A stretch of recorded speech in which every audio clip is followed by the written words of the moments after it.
Hey everyone, in this episode, we're going to be talking about streamlining operations, best practices, and property management efficiency. This is Brad Larson, founder of the Property Management Mastermind Facebook group with over 12,000 handpicked members contributing more posts and responses than any other organized property management focus group out there. I'm also the owner of RentWorks Property Management, managing over 1,000 plus homes in the San Antonio and Austin, Texas area. Lastly, your faithful podcast host contributing to the industry with podcasting for over 7+ years. And just a quick word on the new format. If you want a question reviewed on this podcast, post it to the Property Management Mastermind Facebook group. Your comments in there will be reviewed and discussed in here. So episode 4 now, streamlining operations, best practices, and property management efficiency. So this is going to be a discussion about best practices for streamlining ops in a property management for enhanced and daily efficiency. Okay, this is a great topic. I love it. This is something that we can talk freely about because this is an ongoing challenge. It never is a one-stop perfect solution. And I want to say that upfront because even when you think you have it nailed down, you don't. Because unlike an apartment complex where you have 564 units handed to you, or whatever the number is, like in an apartment complex for management, you have a fluid number of units under management at all times. I mean, you could add 10, drop 10, add 10, lose 50, add 10, lose 400. I mean, you just never know because we don't have a solidified number of homes under management ever. And maybe some of you do out there where you have give or take X number of homes at all times because you have minimal churn and you have minimal add-ins. And that's fine too. So in our experience, we started from 0 and we built up to over 1,100 homes. And today I think we sit around 1,060, somewhere in there. And so I always like to kind of round down when we say we have 1,000 plus homes under management. And we've done some curtailing of some of the homes under management in the last 3 months, 4 months. And that has been a good thing for the operation. I think we can manage more with less folks in that scenario and make the business actually more profitable. Because that really is the bottom line is, what are you making in the business? And can you provide your team members a very good working environment? So in talking about this, best practices for streamlining ops. And we talked about this in several episodes, but I wanted to rebring this up again, your value proposition. So if you don't have a good value proposition, you won't attract good owners and good homes. And streamlining operations for bad homes and bad owners is next to impossible because they will eat your lunch on time. You might have heard the old saying that 20% of your portfolio takes up 80% of your time, the old 80-20 rule. Well, that does hold true. And I've heard companies go so far as they have a call the herd session every year. So they get together as a group and they sit down and look at their roll call of owners under management and homes under management, and they start firing owners. And that can be done very effectively to, the techniques out there are send them a letter saying in 30 days, we're ending management. Or you could, send them a letter and say, in 30 days, your property management fees are going to double, and then it's up to the owner to fire you. So that could be a technique as well. Or you could even package that particular small portfolio of homes and try to offload it to another property manager. There's lots of different ways to offload potential properties that may not be into your liking, especially if you have a group of them and they might be, level B or level C homes. Rather than firing the owners, this is a tip I remember from Todd Breen, is he would just say, no, just package it and try to sell it to another property manager, even at a discount.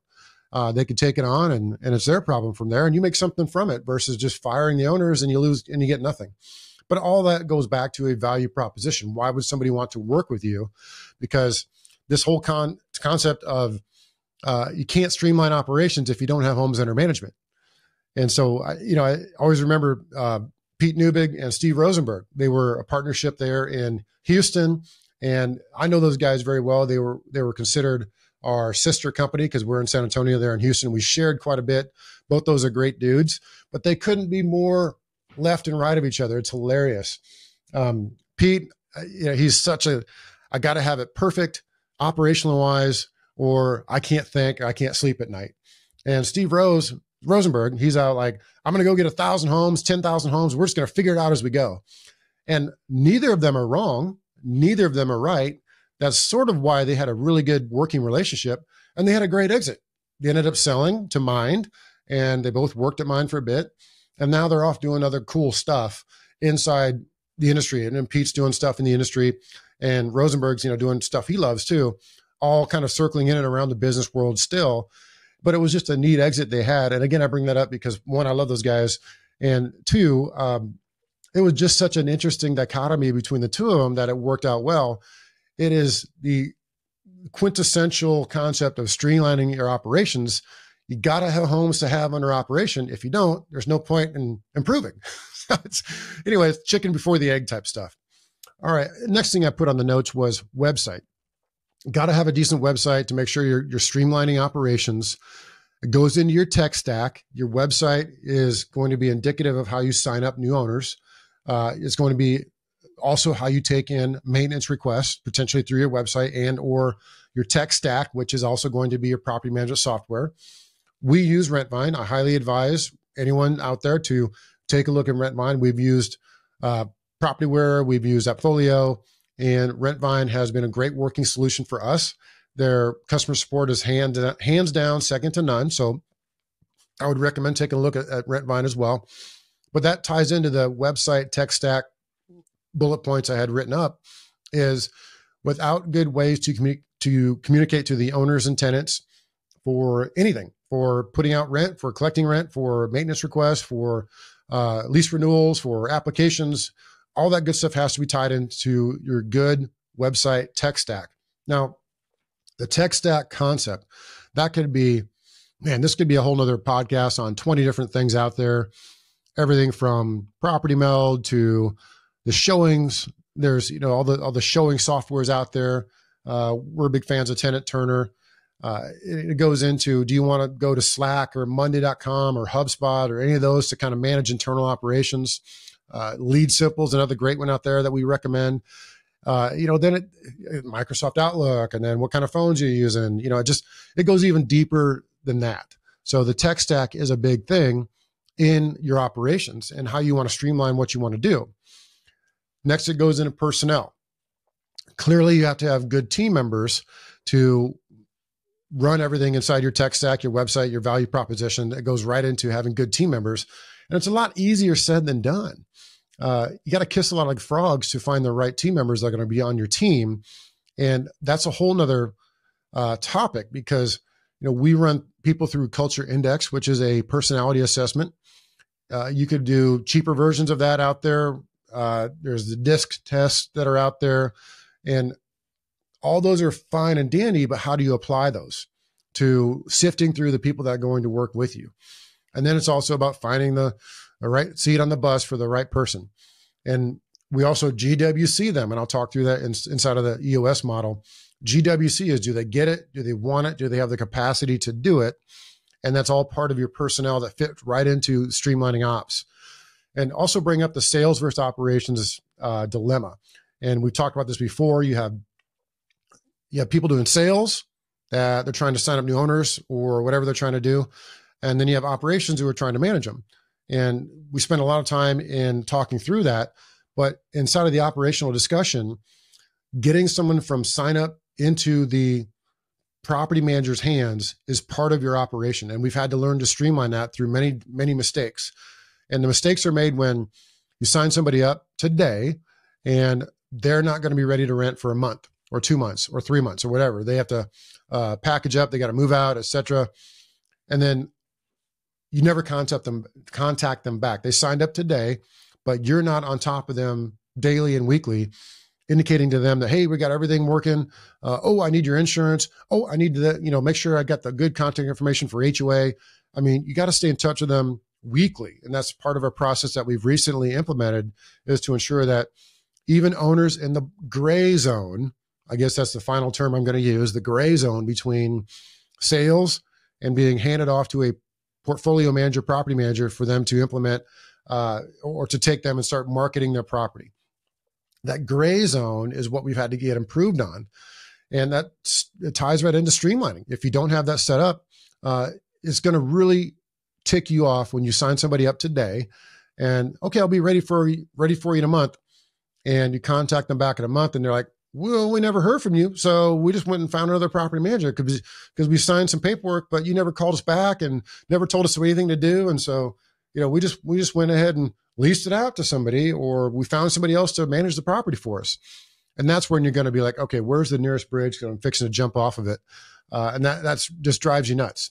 So that's where it's going to, I'm trying to warn you to make sure you get ahead of that now so you don't lose properties that way. Because that's what all the consultants will tell you. There's where the churn, you guys must suck because you get all kinds of churn in your properties. Well, it may not be the case because sometimes it's not always your fault. All right. So we're going to talk a lot next about EOS. And there's a couple of my notes. I have EOS, KPIs, and NPS. And all that kind of ties into key performance indicators. And your NPS score is going to tie into the KPIs, which ties into your EOS. So EOS is a term, entrepreneurs' organizational systems, or whatever it's going to call it. It's EOS. And it's Gino Wickman, the book Traction. He's got 4 or 5 different books out there. And we implemented this a long time ago, and it's been one of the best things ever. So as promised, I always like to take particular posts out of the Property Management Mastermind Facebook group and talk about them here. So Peter Hernandez posted, who is using EOS for how long and what's been your biggest win? And we got all kinds of comments on that. And I only took a couple snapshots to go through, but for example, Paul Arrington said, who's also a NARPM instructor, we just did first EOS implementation meeting 12/15, looking forward to working the project. As with any project, we must remain focused. It helps to have accountability partner outside of your organization that can help you stay focused as mentioned. And I want a key point there because you have an accountability partner. And that's part of what EOS is. Now I'm going to go through some other stuff on that because what we do, etc. Daniel Rothrock said, we use it. We're not as regimented as they call for, but it certainly helped organize our goals. There's definitely truth in having a visionary and an integrator. Great companies have both. And he mentioned they have about 5 books that come with their system. And a lot of people were asking, okay, did you self-implement or have a pro? And that's a big part. That's a big part of what should be talked about next, because when we decided to implement EOS, we hired a professional implementer. And we used Phil Mazer, and Phil did a fantastic job for us. Unfortunately, Phil had to fly in every darn time. So it was a cost prohibitive thing for us to continue long-term. I would highly recommend him because he's a great implementer. Now, there's some politics going on there that drive me insane. And I'll try to explain it as best I can. EOS is some sort of franchise. And I don't know how to exactly explain it, but it ended up to where they now have 2 factions doing the same thing. And they reworded it and reworded them. Let's speak English today. Reworded them and renamed what they do. So even though it's EOS through the traction model and that whole team that did that, they called it something else and they renamed all the terms. And so I don't know if you necessarily need an EOS branded implementer because they're going to charge you 25 grand, 50 grand. I don't know exactly what they're going to charge you. So it goes back to the self-argument of, could you self-implement? Yes, you could. However, I would recommend getting somebody else to come in, even as a semi-pro in another faction of what EOS does, and get them to help you implement. Because the first couple of days of this it's a wordsmithing journey. And I say that because they want you to come up with your vision, your traction, and all these fancy words that describe who you are and what you do. And so you and your team will wordsmith this all. Now, and I say team, anyone, 4 or 5 employees or bigger, that's going to be ideal for you. If it's just you and 1 or 2 others, it's probably not worth trying to do any sort of like pro implementation on. The greatest part about it is it turns into a cadence of meetings that you would conduct weekly, sometimes monthly, and specifically quarterly and annually. That cadence of meetings is the biggest takeaway from EOS. So to more on that, we started with Phil.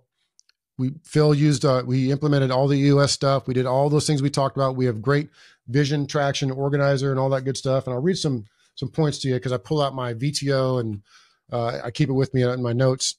And so core values, customer first, accountable, team player, continuous improvement, GSD, which is get blank done, GSD. You insert the S. I'm trying to keep it, PG or G rated, whatever, so I don't get banned. And then it goes into our core focus and our marketing strategy, et cetera. All that comes out of all that wordsmithing operation that you've got to go through. And it's necessary to get a long-term goal and vision traction. Do you need to do this every quarter? No, we don't do that any longer. We skip right through the fluff and we go straight into the issues. And the issues I love because it turns into, it might turn into 50 that we write up on the board and we funnel it down to 5 or 10 things that we want to focus on for the next quarter. And I want to say that now because that's kind of where the fast forward end result ends up in those quarterly meetings. Now, as a staff, you're going to do level 10 meetings. You're going to do inventory meetings like what we do. So we have 2 different meetings each weekly. And inventory meetings are everybody in the staff. And the level 10 meetings are for key leaders in the team. And you're going to go over to, you're going to talk about your rocks. You're going to talk about your quarterly goals and kind of identify projects that are along those same lines. So inside of this VTO that I carry around, I also have a 1-year plan, and then I have our quarterly rocks. And this is something that I keep with me at all times. And we even put a nice little binder. You can't really see it on the podcast, of course, but I put it in a nice little folder so it goes with me. And if you're ever like, okay, what are we doing now? Oh yeah, okay, here's one of our goals. We want biz dev revenue of X. We want churn less than 15%. We want X number of SaleWorks transactions for our sales team. So those are things that we use as goals inside of that. Now, eventually what we ended up doing is Phil did our implementation, but since he had to travel and it was getting a bit expensive for us, we hired our CPA, Shannon Badger, who's also part of the Rentworks Mastermind that we put on each year or twice a year. And Shannon is our licensed CPA, and she's also an EOS integrator or implementer, if you want to call it the correct term. Inside of your organization, they're going to identify a implementer and a visionary integrator. Sorry, a visionary and an integrator is the correct term. I'm the visionary. I'm kind of like a seagull. I fly overhead and drop poop on everybody. Okay. The integrator is Melanie in our organization. She's our CEO. And she's the one that can take the great ideas you may have and put them into the small little steps that it needs to get done. And that also can be done and pulled out through those quarterly meetings. So we do quarterly meetings every quarter. We schedule them ahead of time. We do them off-site. Here's another key point. Even though we have a nice fancy office, we still do these. We do these off-site, and we all go to a different, like God dang it, what's the term? A Regis office. Yeah, we go to a Regis office. We take the entire conference room and we spend, most of the day in there. We start at 8, we get out of there by 3, and we go through all those issues. We go through our quarterly numbers. We go through our annual goals. We see if we're on track or off track. We rate it. We rate our meetings. And it's a great meeting because we come out of it with a clear focus of what went on the previous quarter and ends up with a very good, clear focus of what we want to do the next quarter. And there have been hurt feelings. I will tell you, one of the meetings that we had, it was seen to be inadvertently a pile on the maintenance guy's head. And the maintenance guy is no longer with us. I guess he just kind of felt the pressure of not being able to perform to what we expected. And he ended up leaving. So that came out of that meeting, and it was very constructive, but I think, he could feel the fire to his feet being held, let's say, hold your feet to the fire. And that turned into part of those KPIs we talked about, because we started to implement more KPIs circling in and around the maintenance side of what we do. And it goes back to GWC. Okay, does this person get it? Do they want it? Do they have the capacity for that particular role? And in doing the GWC drill, you'll actually vote. So let's say there's 5 or 8 of you or 10 of you in the room, and you're like, okay, what do we think of this front desk person that's handling this? Or what do we think of this one maintenance technician? And we go around the room and we GWC that person and we take a vote. And if at some point there's no's, okay, we have to identify what's going on here. Is this person worth retaining? Is this person going to be better suited in a different seat on the bus? What are we going to end up doing with that particular person? And that's a big deal, because those things are going to help you improve what we just talked about. The title is best practices and streamlining your operations. Well, that's going to be a big part of it is the personnel side. And we use that EOS model very effectively. Annual planning is a fun event because we try to bring everybody, even from our remote team member key leaders, we bring them into the office from Mexico and we sit down with them and we go through a lot of different stuff on the annual planning.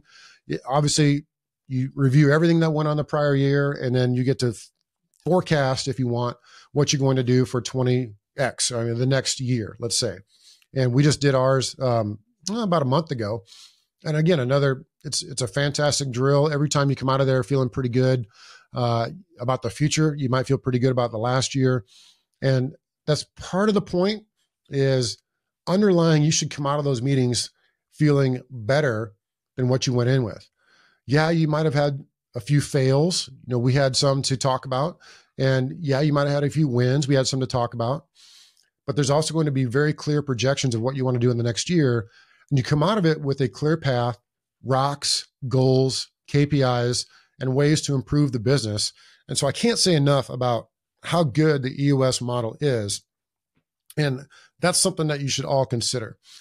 So I think this is going to tie right into encouraging you to join us for the RentWorks Mastermind in 2024. Part of that is we talk specifically about the EOS model. Shannon Badger comes in, goes through some of this stuff. We go around the room. We get some of the key points. We give you some goals to walk out of that meeting with. We have 2 dates announced, with the first one happening in May for our RentWorks Mastermind, the second one in December. These are limited events with only 8 spots available for each date.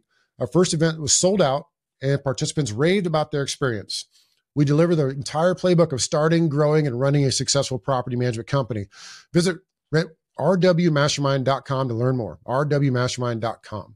So again, closing up this episode, key points, look at EOS and implementing that, how you can better improve it, what are the quarterly and yearly goals, and look to join our RentWorks Mastermind coming up. Any questions, feel free to reach out. And thanks again for listening to this episode. We'll definitely stay in touch. Take care.